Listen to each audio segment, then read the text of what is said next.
हो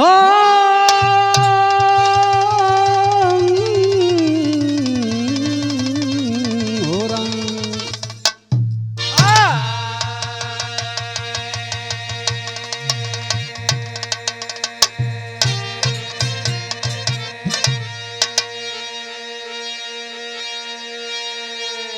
अच्छा बाबूजी, आप लोग के बीच में पुनः एक बिरहा, हम भोजपुरी बिरहा गायक उमेश लाल प्रजापति और साथियों के आवाज में भेज रहा हूँ।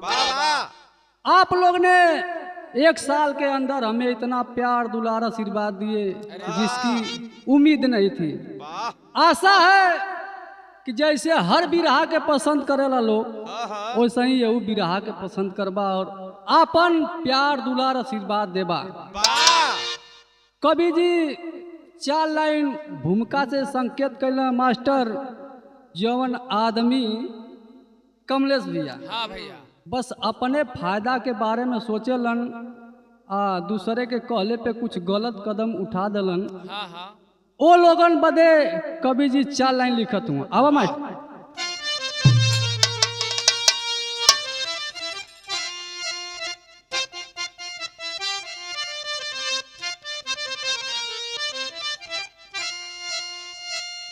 अपना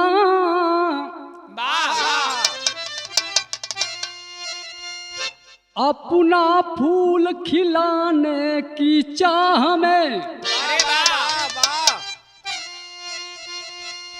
अपनों का बाग उजाड़ देते हो क्यों?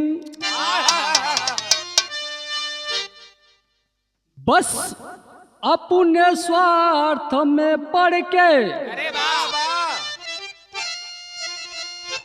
पावन रिश्ता में दाग लगा देते हो क्यों? अपने खुशी के लिए दूसरों पे सितम ढा देते हो क्यों?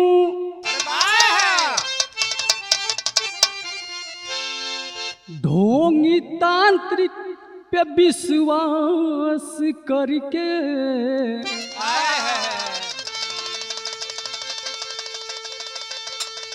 खुद के घर में आग लगा देते हो क्यों?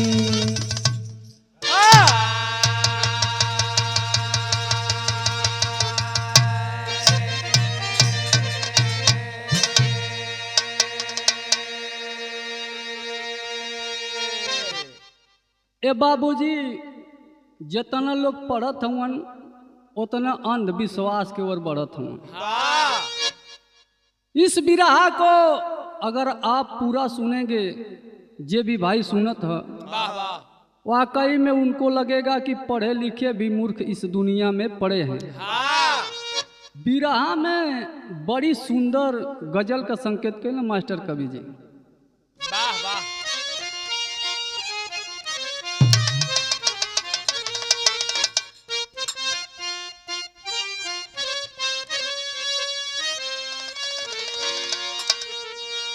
कौनो प्रेमी शेखर भैया प्रेमिका के समझा के थक गल, जब हार गल तो पहुंचल कहाँ?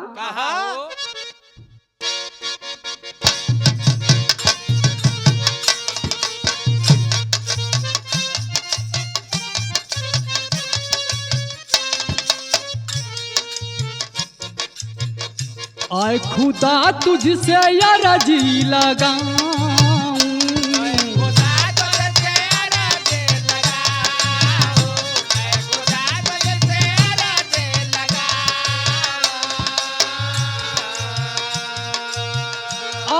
खुदा तुझसे अर्जी लगाऊं,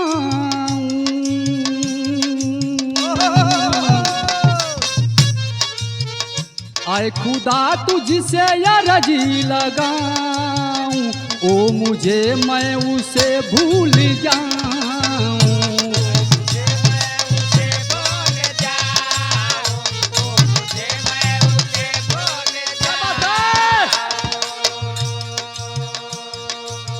लेकिन कवि जी बिरहा के अंदर कितना सुंदर भाव देना मास्टर, ये इंसान के ऊपर। क्या भरोसा है मन में जलती आग का,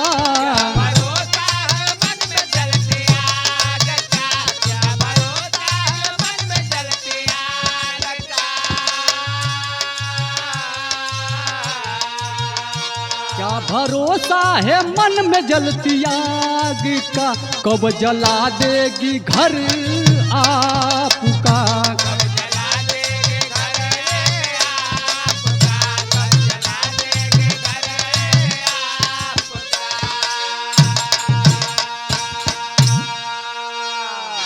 कवि जी लिखलन का भरोसा बा मन में जलती आग, कब जला देगी घर आपका।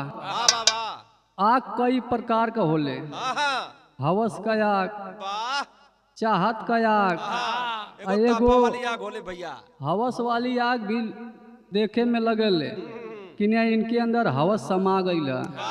एगो ठंडी में जो बारल जाले घड़ी जो बार के लोग तापत हो वो आग के लोग देखलन, लेकिन जेकरे मन में आग जलत बा तो उ कब केकर दुनिया जला दे एकर कोनो भरोसा ना है। यही जग से कहानी का शुरुआत भइल मास्टर।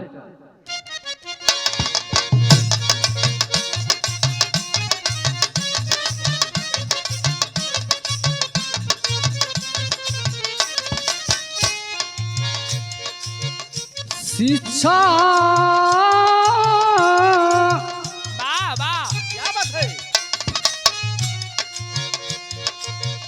शिक्षा प्राप्त करके मानो शिक्षावान बने, शिक्षा प्राप्त करके मानो शिक्षावान बने, पुत्र की चाह में इंसान से हैवान बने।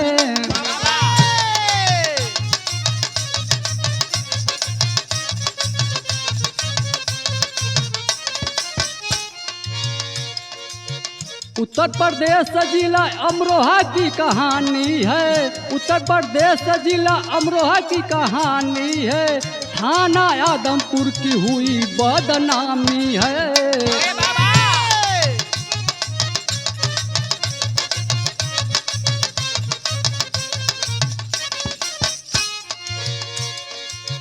रमेश दो पुत्र साथ में लुगाई है, कैलाश लखन जैसा छोटा एक भाई है।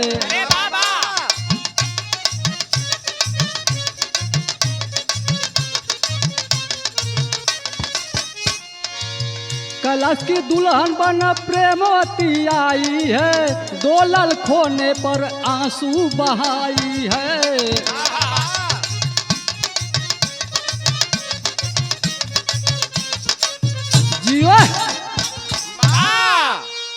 ये बाबूजी कहानी मिलल उत्तर प्रदेश में एक जिला पड़ेला अमरोहा, वही जिला अमरोहा में एक थाना पड़ेला आदमपुर। वही आदमपुर के रहे वाला रमेश जेकरे पत्नी का नाम बतावल गई बिमला, और उनकर एक छोटा भाई हुआ कैलाश।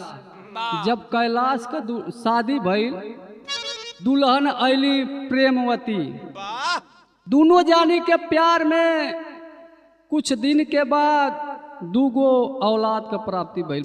शेखर भैया पहिलका लड़का जब पैदा भइल 15 दिन में मर गई, दूसरका जब पैदा भइल 10 दिन में मर गई।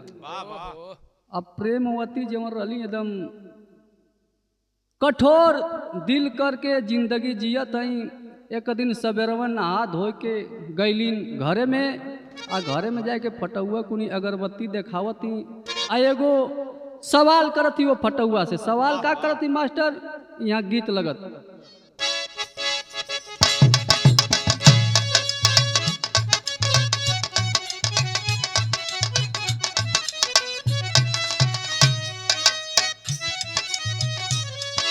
ओम प्रकाश भैया गीत सब गावला, पूरी जिंदगी गावला।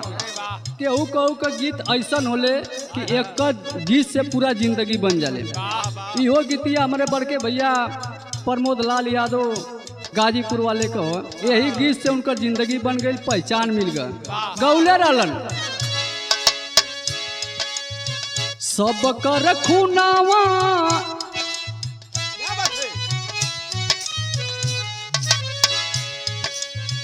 सब कर खुनावा ये कही रहउए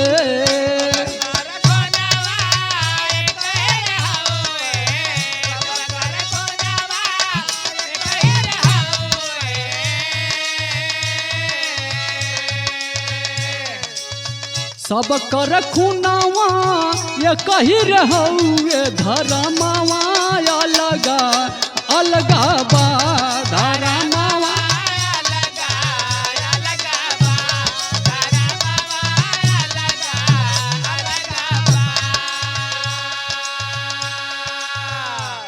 लेकिन प्रेमवती रोय के कहली का कहली काहे छीन लिहला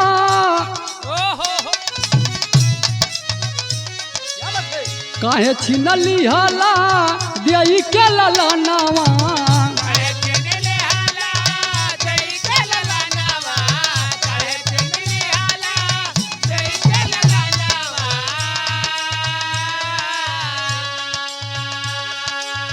काहे छीन लिहला देई के ललनावा अंगनावा सुना सुना बा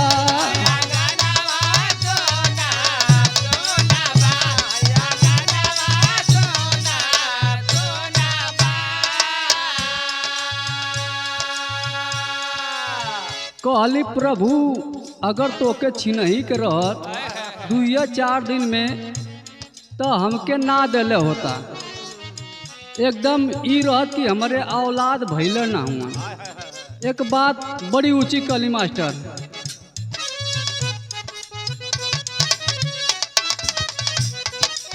4 दिन खातिन काहे बनौला हमके माई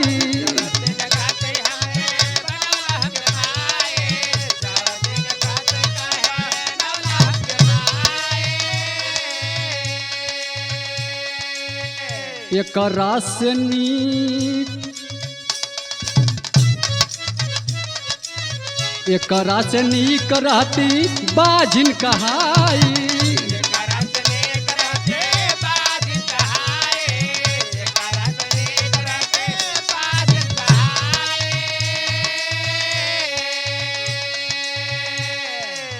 झर झर बरसेला दुनो रे नया नवा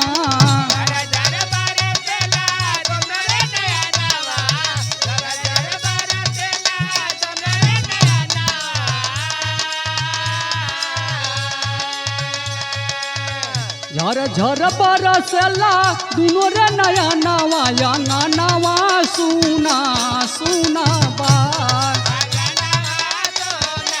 क्या बात है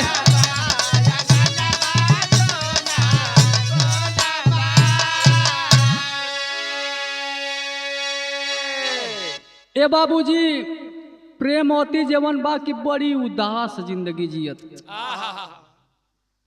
लोग गांव घर का कुछ ताना मारे कुछ लोग समझावे जब कुछ दिन धीरे धीरे बीतल घूमता एक दिन गांव में पहुंचनी कमलेश भैया जब पहुंचलिन एगो बूढ़ रहलिन वही जाके बैठलिन तो ऊ कुछ गाँव में घर फोरन लोग होलन बूढ़ा लगली चढ़ावे कि अरे बहनी लगत है कि तोरे गोदिया पर कोनो अच्छत मार दिले लइकवा जी पैदा होत हुआ 2-4 दिन में मर जात हुआ काहे ना कोनो बाबा बाबा के देखा लेत हूँ मेहरारून के दिमाग में गलत बात बहुत जल्दी बैठे ले अब प्रेमवती इतनी बात सुन के जब घरे अली तो करत का ही मास्टर यहाँ गीत बदलल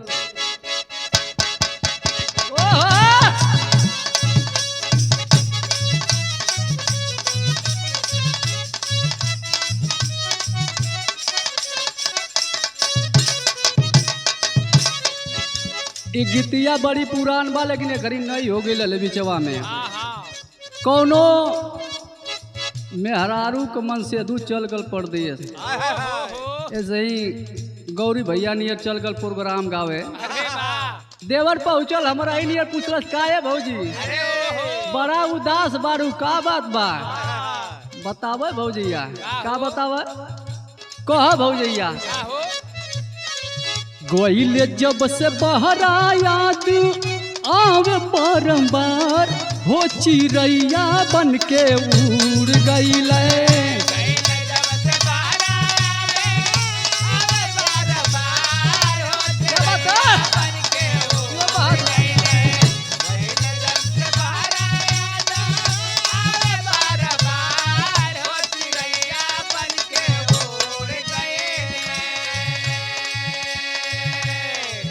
गोहिले जब से बहरा याद आवे बारंबार हो चिड़ैया बन के उड़ गईले सैया जी हमार हो चिड़ैया बन के उड़ गईले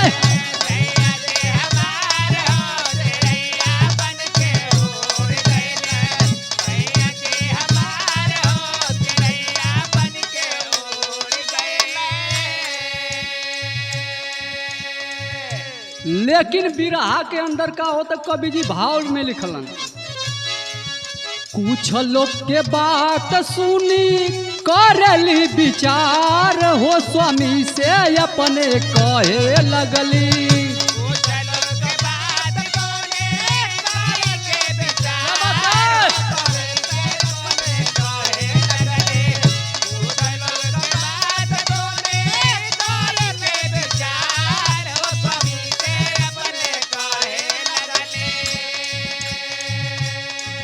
कुछ लोग के बात सुनी करली विचार हो स्वामी से अपने कहे लगली दिलवा के बात हो स्वामी से अपने कहे लगली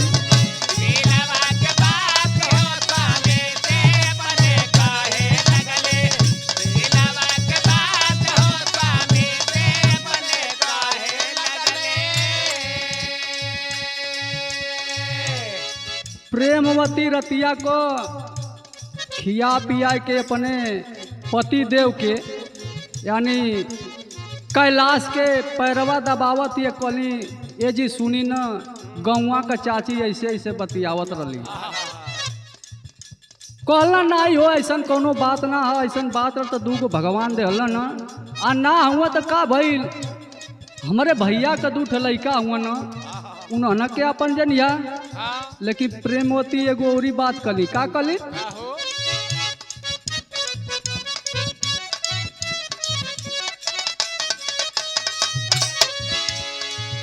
अपना जनमले पे होला अधिकार हो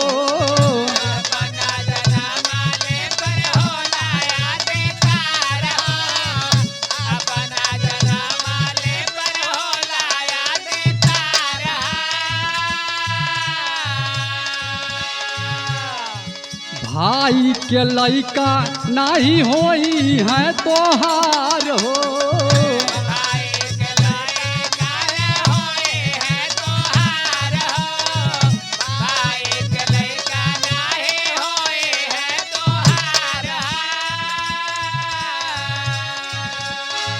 तिरिया के बात सुनी भइल तैयार हो स्वामी से अपने कहे लगली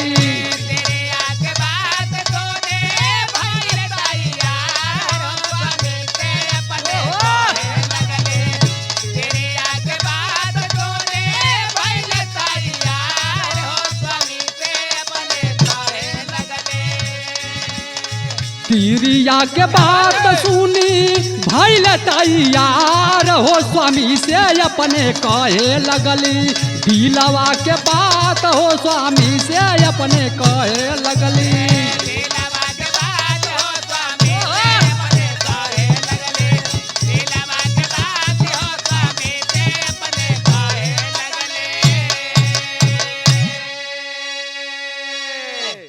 प्रेमवती कैलाश से कहलिन कि भाई के लड़का पर नाच करत हुआ ना काल जब बड़ हुई सुन तो तोहार ना सुनी है आ जब बुढ़ाई आई तो धन दौलत ले ली हैं और तो के लात मार के निकाल दी हैं अब बतावल जला कि नारी के आगे तो सब हार गल है गौरी भैया भगवान भी हार गल हुआ तो हमारे लिए इंसान का कौन भरोसा बा कल युग में अब बात मनलन अपने पत्नी के यानी प्रेमवती के लेके गईलन बाबा कुनी।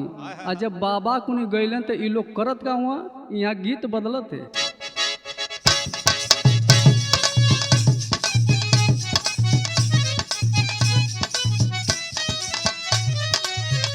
कौनो लड़का सावन के महीना में देवघर पहुंचल, बाबा से एक ठे अर्जी लगावा का कह ए भोला पूजी राउर गोर चाही चंदा चकोर।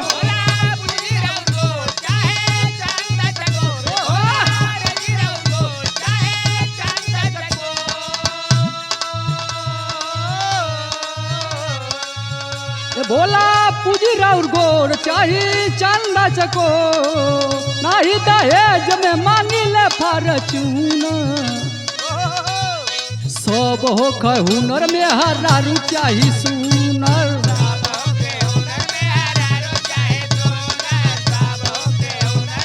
क्या बात है। लेकिन प्रेमवती बाबा कुनी जाए के कहली का कहली ए बाबा धरी राउर गोर कैदा अंगना या जोर।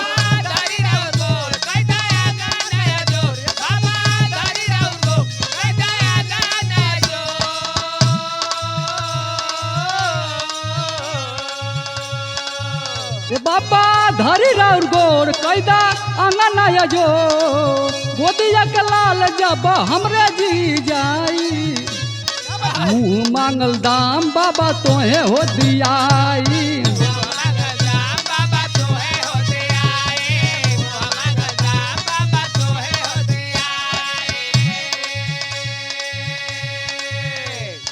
बाबा कुनी जाय के प्रेमवती कहलीन बाबा हमार दूगो औलाद भैलन मर गईलन, अगर तीसरा औलाद होई अगर सही सलामत जिंदा रही तो जीवन दान मंगबा मुँह मांगल दियाई। तब बाबा बतावत हूँ का बताऊँ मास्टर।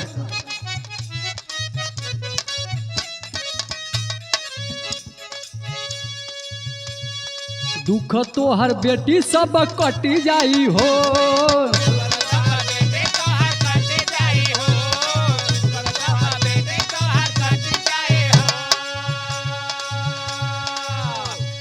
बाकी एगो बकरा के बलि चाही हो।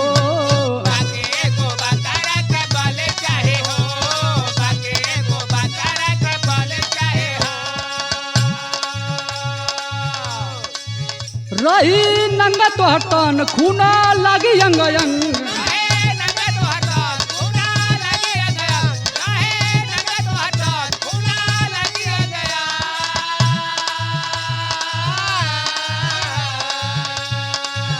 रही नंगा तो हटन खूना लागी अंग अंग, रतिया के गंगा में लिया नहाई, मुँह मांगल दान बाबा तोहे हो दियाई।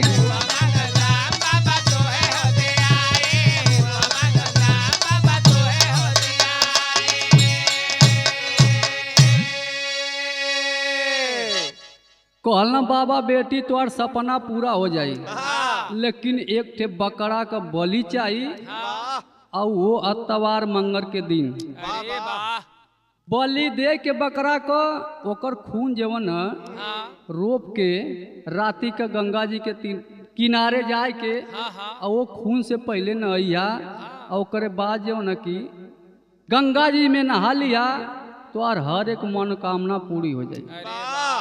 अब जब इतना बतिया सुन के दोनों प्राणी घरे अलन तो करत का मास्टर विदेशिया लगा।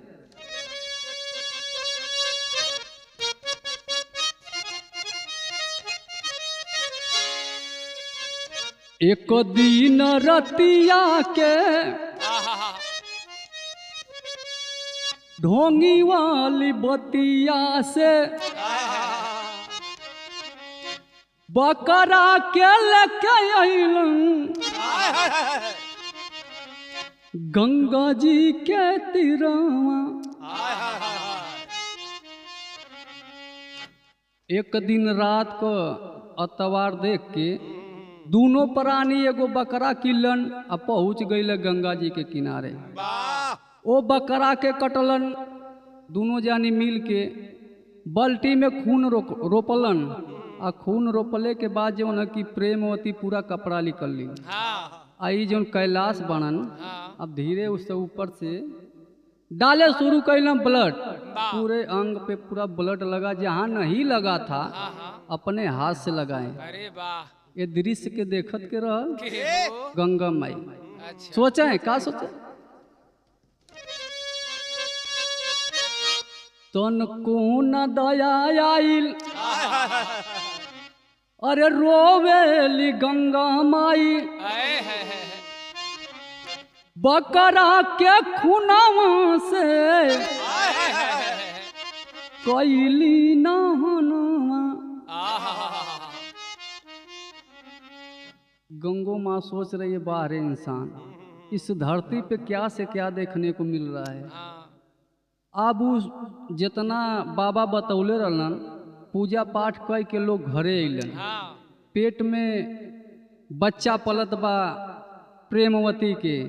जब धीरे धीरे कुछ दिन बीतल तो होत का मास्टर,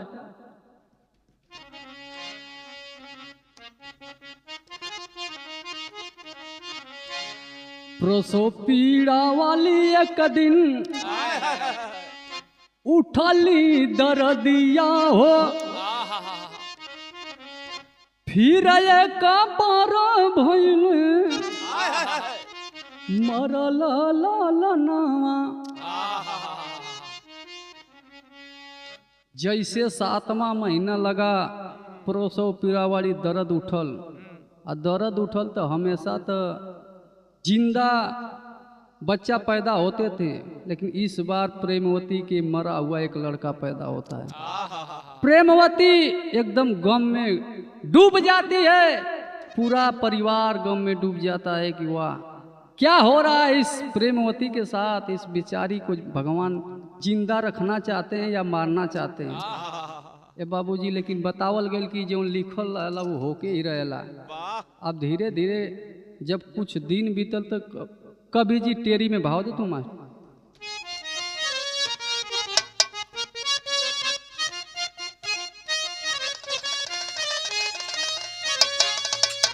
ये बिरहा सुने वालन बदे कवि जी समझावत हूँ। अरे मोरे राम ढोंगी का बचई है जनवा, अरे ढोंगी का बचई है हूँ, अरे ढोंगी का बचई है जनवा, तारे टरी न भैया विधि के लिखनवा। यार लिखनवा, यार लिखनवा जिया, तारे टरी न भैया विधि के लिखनवा, ढोंगी का बचई है जनवा। जब वहाँ से लिख जाई तो कुल जितना झोला छाप घूमत हुआ केहू को जान ना बचा सकेला। जो किस्मत में लिखा है वो होके ही रहेगा। जब धीरे धीरे कुछ दिन और ही बीतल तो वो परिवार पर फिर एक मुसीबत खड़ा हो जाती। मुसीबत भइल का मास्टर, यहाँ गीत बदलत।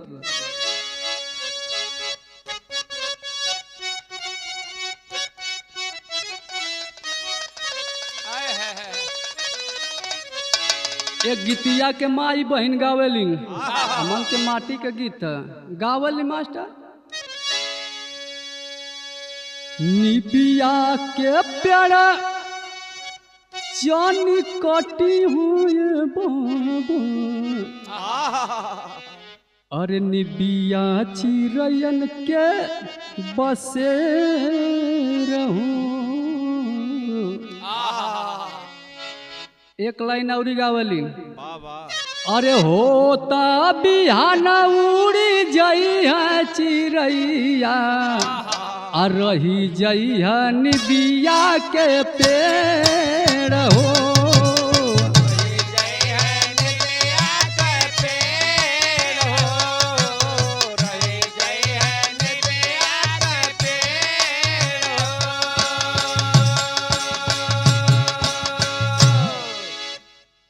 लेकिन कवि जी बिरहा में भाव दिला मास्टर, देवर भाभी जब गईला सिवनावा, रमेश चली गईल बाजार हो। एक दिन रमेश चल गईलन बाजारे, आ कैलाश और रमेश की औरत जो है खेत पे काम करने चले गए। और जब उधर से लौटे तो घर पर जब आए तो होता क्या मास्टर,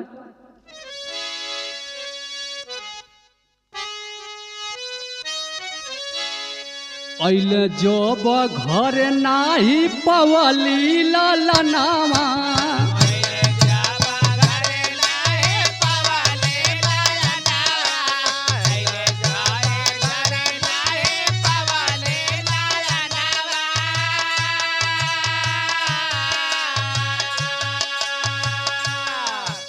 झर झर बरसेला दुनो रे नयनवा,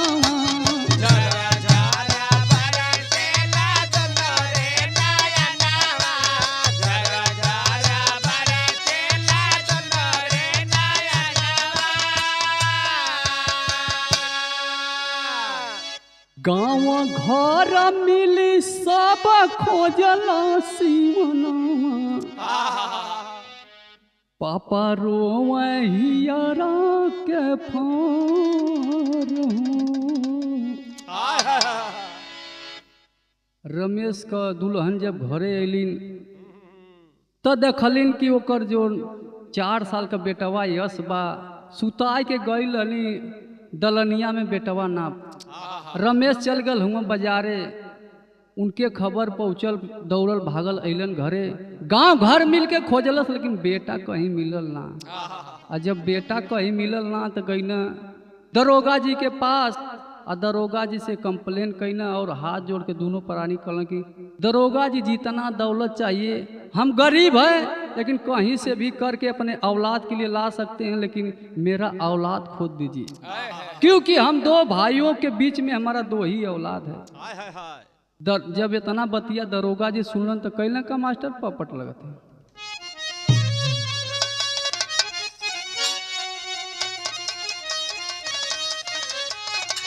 अरे दल बल से चले थाना प्रभारी प्रशासन हारी ना, रमेश संग चले हैं अधिकारी प्रशासन हारी ना।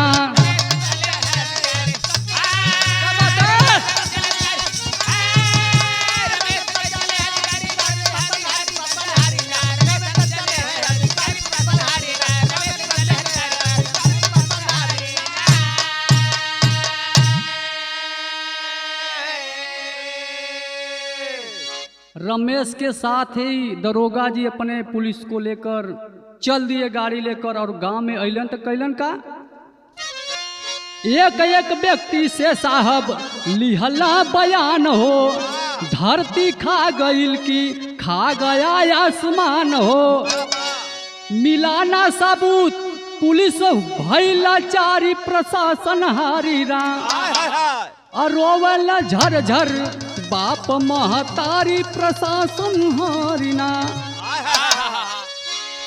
पूरे गांव में दरोगा जी पूछे कोई सबूत नहीं मिला, लाचार होकर दरोगा जी रिटर्न चल जाते हैं। जब सबेर भइल तो होत का मास्टर आला लगल,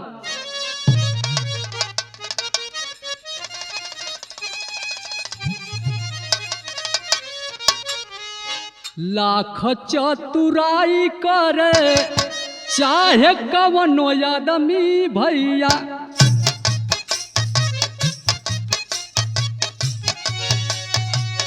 छिपौला से छिप नहीं चोरी हत्या पा,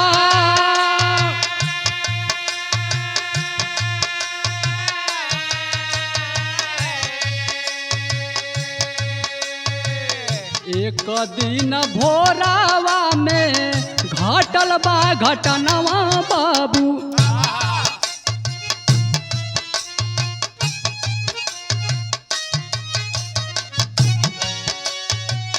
आवत रह कुत्ता हाथ मुहवा में दबा,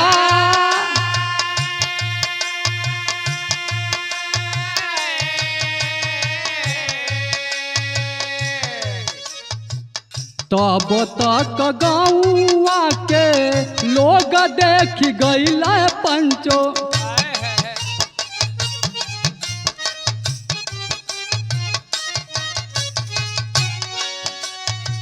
सब मिल कुत्ता के लिए दौड़ा,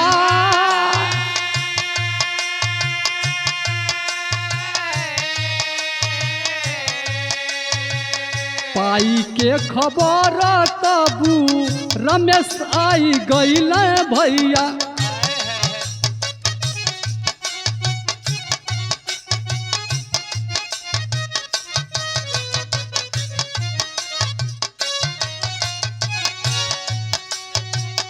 दिहला दरोगा जी के फोनवा लगा,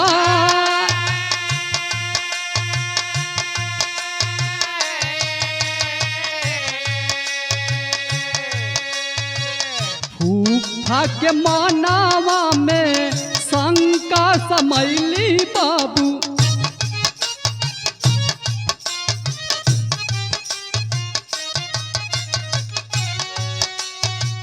चाची पे फूफा हो लगौल जान,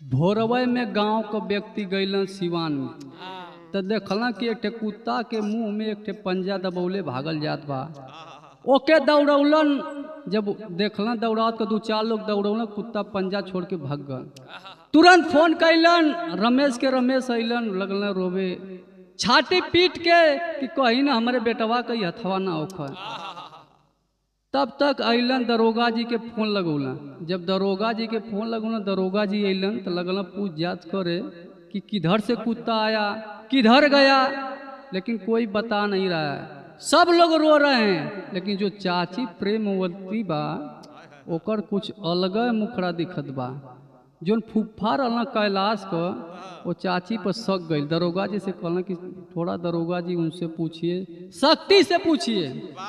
अब लेडीज पुलिस ले जाए के जब उनसे पूछे लगल, जब मारे लगल, तब सारी बतिये बता दिला, कलश की जब ही देवर भाभी सिवान में चल गई काम करे, तो हम ही यश के चोरौली आ गर्दन दबाए के मुआ दे, और भूसा वाला घर में चोरा देली, आ भूसा वाला घर में चोराए के आ हम कैलिन का यहाँ खड़ी लगल मास्टर,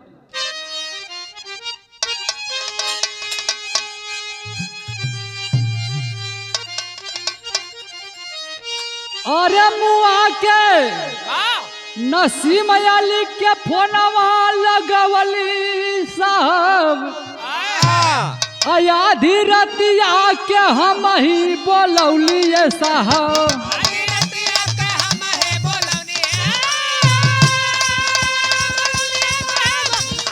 क्या बात है?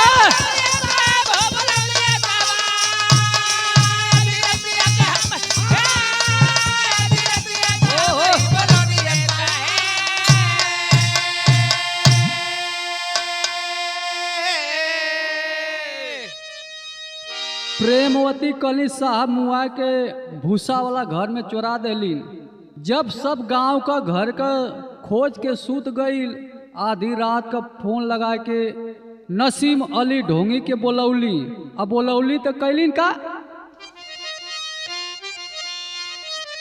कैली काम जैसे जैसे पापी बतवलस, हमारे ही हथवा से पाप करवलस,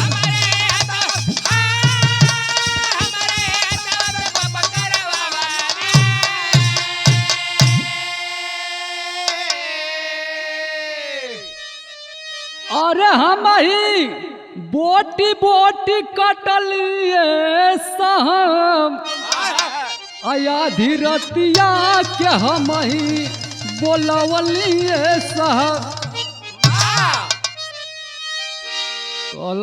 नसीम अली के बुलाए के सिवान में ले जाए के ऊख के खेते में नसीम अली कहलस कि जो पहले मैं बताया था तुम दोनों पति पत्नी ने किया था, बकरे का बलि दिया था, उससे जो है कि कुछ चूक हो गई थी, इसलिए तुम्हारा मरा हुआ बच्चा पैदा हुआ है। इस बार एक लड़के का बलि दोगी तो तुमको औलाद पैदा होगा। वही का बात मान के नसीम अली का ऐसा हम कदम उठौली, लड़का के मुऔली चोरौली, आधी रात का बोलौली, ऊख के खेत में ले जाए के ओके 7 टुकड़ा में कटली। आ जैसे जैसे कहलस वैसे वैसे कैली। इतनी बतिया जब दरोगा जी सुनलन तो कपार पीटे लगल। कहलन ले चलो कहाँ पर तुम काटी थी। अब ऊख के खेते में जब लेके गई न मनोज भैया तो जोन ओकर चेहरवा रहल 3 दिन हो गल, वो चेहरवा पे यस के चूटा चूटी रेंगत। आय हाय रे बाप मतारी देख कर एकदम पागल हो गए। भइल का अरे सुन के बात रमेश गिरे भराई, तब तक माई हो बोली चिल्लाई।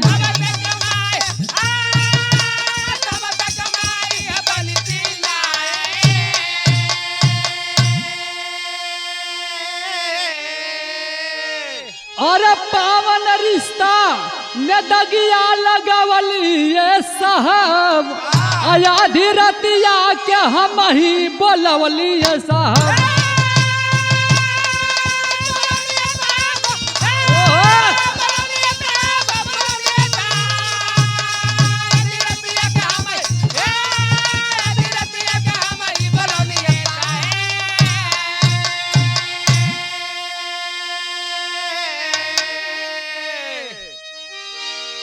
इतना बतिया के गौवा वाला सुनना जब देख यश का चेहरवा बाबू सब एकदम आंख से आंसू चलत बा जितना लोग हैं।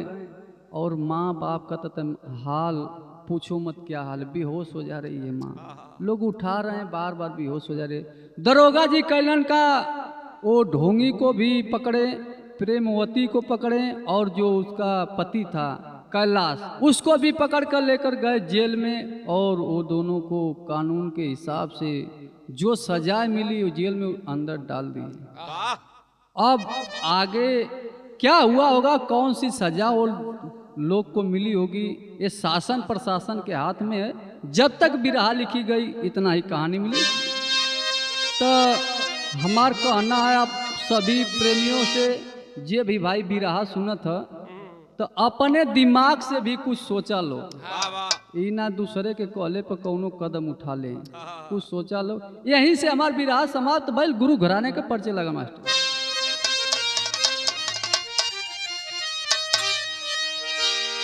गुरु बिहारी, गुरु गणेश, गुरु रामलाल गुरकारी, स्वर्ग बसे चंद्रिका, कभी बच्चन जी बने पुजारी हो।